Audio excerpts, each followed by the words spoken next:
Hi everyone, it's Anne here. Welcome back. Today I wanted to talk about two super common English phrases that you will hear in spoken English.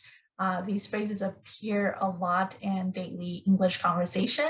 So today I'm going to go over them and talk about in what situations you can use these phrases. So the first one here is all set. All set. An example of this is, let's say your internet is down, it's not working, and you call your internet service provider. You call the customer service support, and they trying to troubleshoot. They trying to find what the problem is, and they do everything to try to fix it. And finally, is running, is up and running again. The internet is working. They might tell you, "All right, you're all set." Another example of this is, let's say you're trying to get a visa or some kind of license, and you have to do a lot of paperwork and fill out application.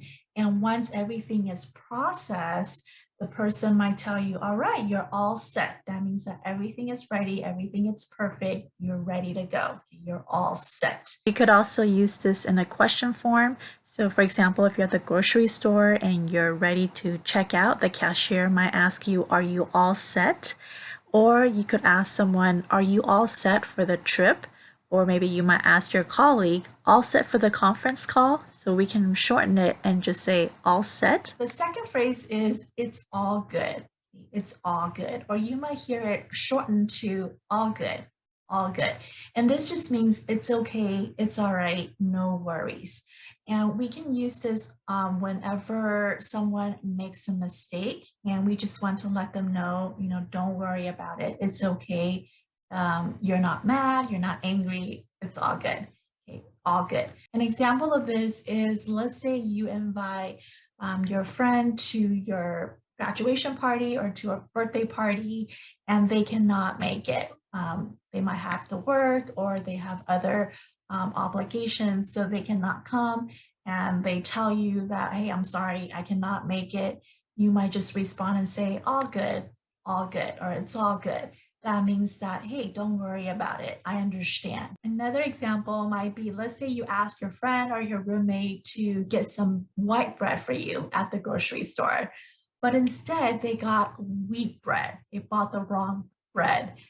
So they say, "Hey, I'm sorry, I got the wrong bread. I got you wheat bread instead." And you might just respond and say, all good, or it's all good. Don't worry about it.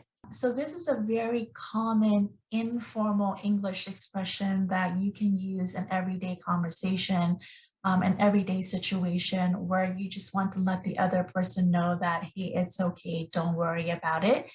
If they express some kind of concern or they made a mistake.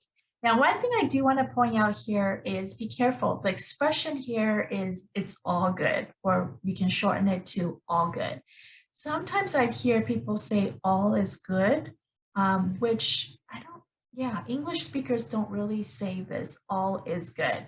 You might hear "all is well," but that is to say, everything is good. So you might hear that in more of like a formal situation, especially in writing.